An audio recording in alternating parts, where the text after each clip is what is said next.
Hai, jumpa lagi. Assalamualaikum warahmatullahi wabarakatuh. Salam sejahtera bagi kita semua. Om Swastiastu. Hari ini saya mau reading untuk kalian bintang Gemini. Baik, tema kita kali ini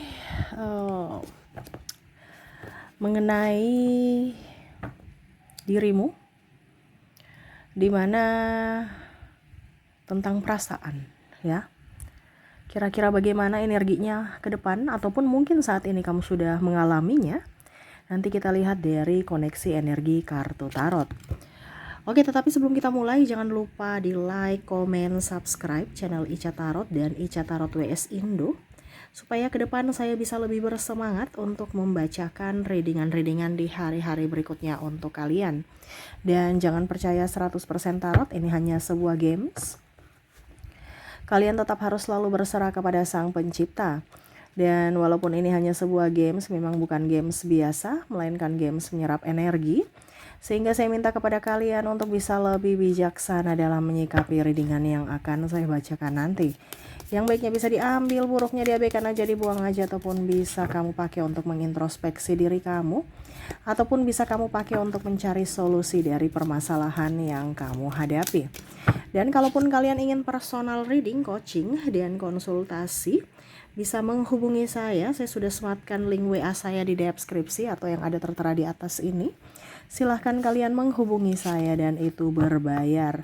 Dan kalaupun juga kalian ingin mendengarkan readingan lainnya, baik karir, keuangan, percintaan, ataupun games-games lainnya, bisa langsung ke playlist. Semua sudah tertera di situ. Tinggal kamu lihat, pilih, dan bisa kalian dengarkan. Oke, kita langsung saja untukmu. Berikan energimu sambil fokus pada kartu, sambil saya baca doa dan saya kocok kartunya. Inilah energi untukmu, di mana situasi dan kondisimu, ya, di beberapa hari ke depan ataupun ke depan, ya, karena ada beberapa yang mungkin juga sudah terjadi. Energinya bisa cepat, bisa lambat, ya. Kamu menyesuaikan saja. Dan di sini saya disclaimer untuk bisa ambil yang positifnya, ya. Dikarenakan kalaupun ada negatif nantinya yang keluar, ya dijadikan referensi, ya. Oh, ternyata energinya kah mau seperti gitu. Berarti solusinya ini, ya. Jadi sudah bisa antisipasi, ya. Bahwa kamu harus berbuat ini supaya itu tidak terjadi, ataupun kalaupun nanti terjadi, ya kamu sudah tahu jalan apa yang harus kamu ambil gitu, ya. Kamu sudah tahu solusinya, ya. Jadi kira-kira apa nanti kita lihat, ya. Berikan energimu sambil fokus pada kartu, sambil saya baca doa dan saya kocok kartunya. Inilah energi untukmu. Kita lihat untuk koneksi dirimu dalam kehidupan kamu ke depannya. Oke, di kartu pertama di sini ada Seven of Pentacles, Eight of Swords, ada Strike, ada Four of Cups, Eight of Cups, Two of Pentacles,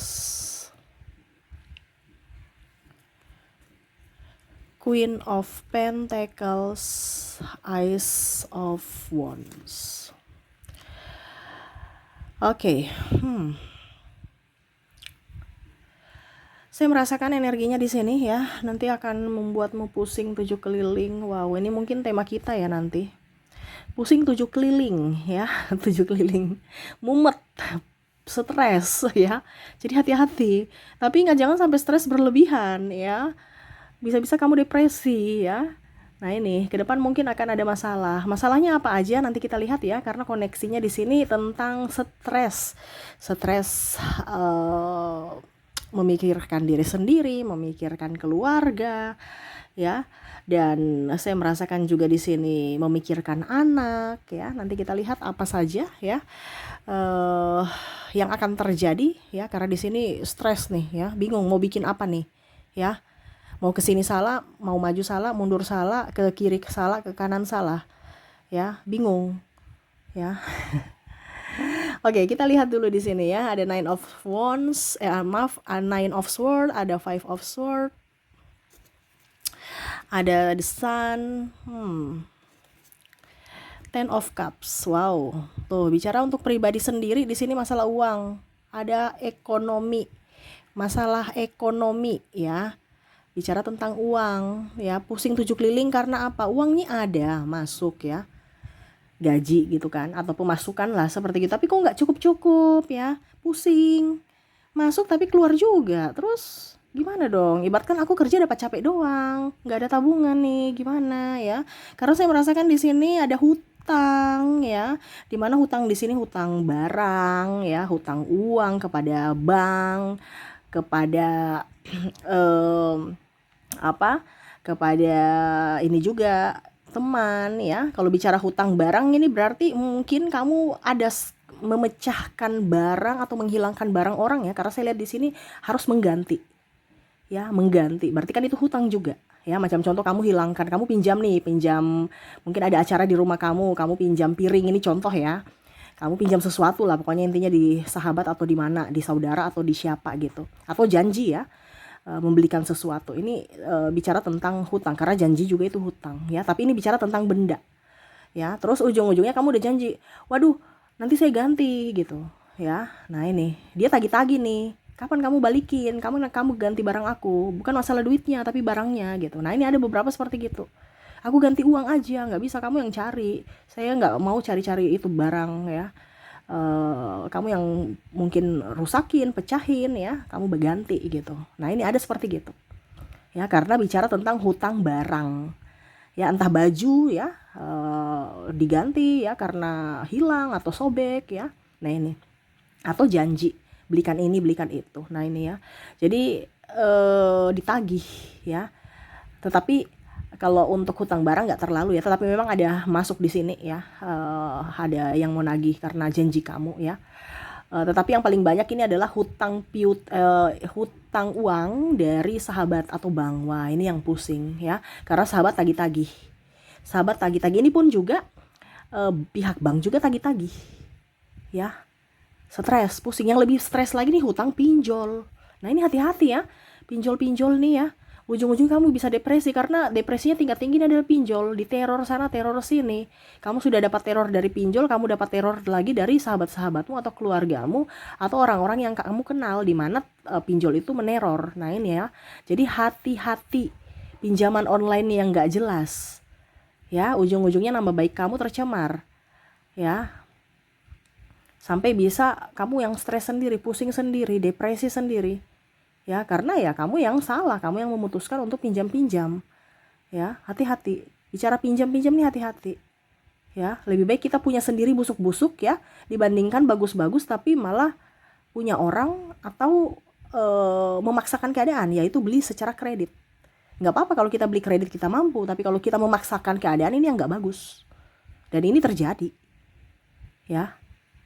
Makanya pusing 7 keliling, bingung mau cari pinjaman di mana lagi. Saya punya banyak pinjaman, mau pinjam ke situ saya saja belum masih punya hutang di dia.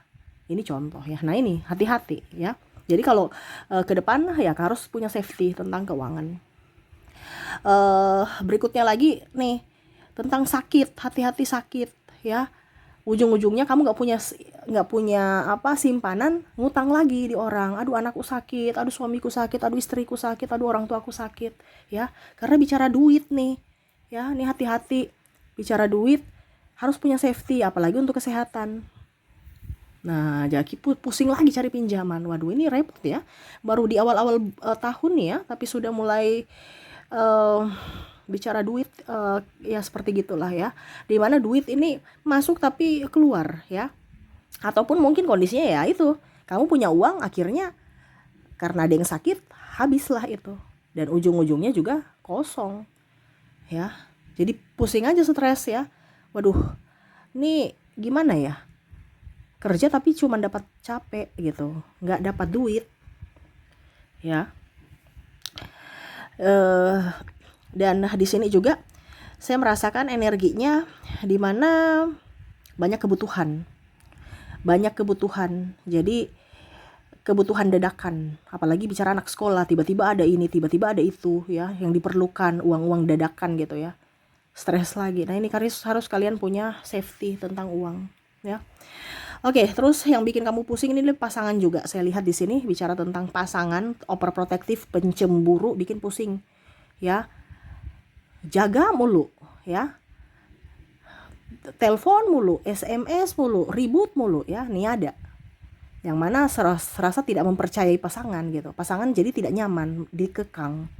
Karena saking cemburunya, ya kita tahu bahwa kalau cemburu berarti memang takut kehilangan atau memang dia betul-betul sayang.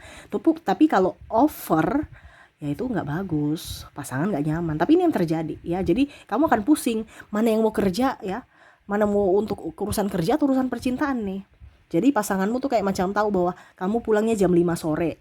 Ya sudah jam 5, tapi ternyata kamu lembur. Nanti dipikirnya wah kamu tipu-tipu, terus kamu selingkuh, atau dia pergi samperin ke tempat kerja kamu. Akhirnya apa?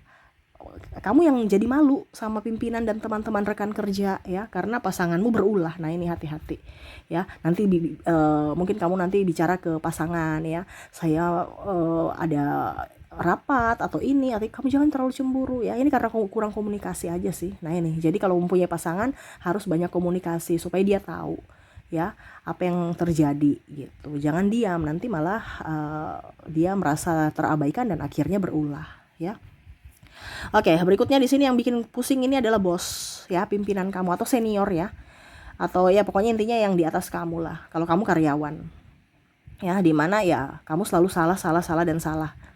Dimarah mulu, ya. Nih, ada beberapa seperti gitu yang saya rasakan.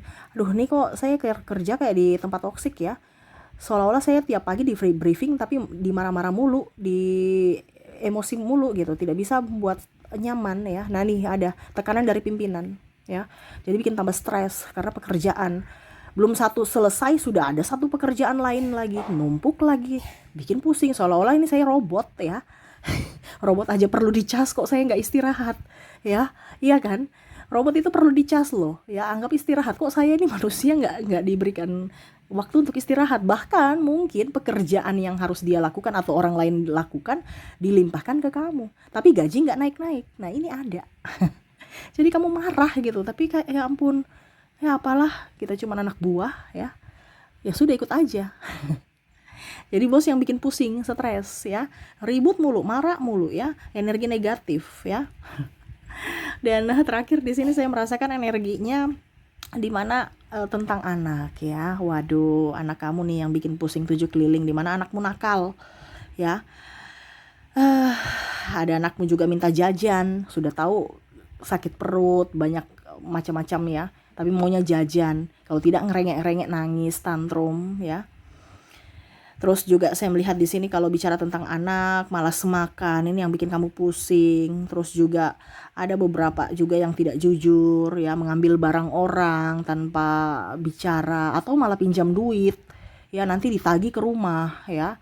Jadi bikin malu-malu. Ataupun di sini kalau bicara tentang sekolah, ya, nilainya turun, ya, bolos, ya. Terus ada yang tawuran atau pukul teman, ya, membuli, akhirnya ribut. Nah ini ada beberapa seperti gitu, ya. Jadi ajar-ajar etika, ya, supaya kamu sendiri yang nggak stres. Dimana ya orang tua kalau tidak berbicara baik kepada anaknya, tidak apa ya, kalau dibilang tidak mengajarkan, ya otomatis kan nanti yang dibikin susah lagi kan orang tua lagi. Jadi ya lebih baik diajarkan sopan santun, tata krama, ya.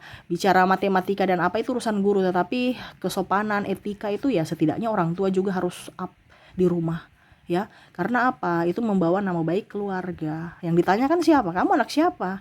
Iya kan? Intinya kan gitu. Atau itu anak siapa, ya? Nah, ini kembali lagi ke orang tuanya, gitu. Ya, tapi yang ini terjadi. Ibaratkan kamu udah kasih tahu tapi dia nggak mengerti juga. Ataupun mungkin ya kamu terlalu sibuk akhirnya ya dia juga memberontak seperti gitu, ya. Kalau bicara tentang di rumah ya dia malas, ya. Tadi di sekolah bikin ulah, ya.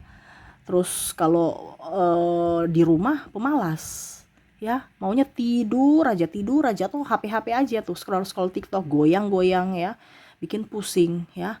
Tapi kalau disuruh ini alasannya banyak, ya. Nah itu, nih bikin pusing 7 keliling. Stres mau bikin apa bingung, ya. Caranya gimana nih supaya mereka insaf, ya. Tetapi ya itu seni, ya, dari hidup, ya, dinikmati, tetapi ingat harus ada perbuatan sambil berdoa, ya. supaya semesta membuka jalan dan ya masalahmu step by step bisa selesai. Oke, itu yang saya lihat untuk kalian ya, dimana kondisi kamu ya ke depan ataupun mungkin saat ini sudah terjadi, dimana kamu akan pusing atau ya mumet, stres ya. Jangan dibawa terlalu mendramatisir ya, tetap menikmati proses ya, karena itu proses untuk pendewasaanmu ya. Setiap masalah itu ada pembelajaran di situ ya, untuk bisa kamu mengambil keputusan bijaksana ya dan lain-lain. Oke, itu yang bisa saya readingkan untukmu ya. Semoga resonate ya, dan ya saya doakan semoga ke depan hidup kalian lebih baik, lebih sabar, dipenuhi kelimpahan cinta kasih dan rezeki ya. Oke, terima kasih, saya pamit. Assalamualaikum warahmatullahi wabarakatuh. Salam sejahtera bagi kita semua. Om Swastiastu. Bye bye.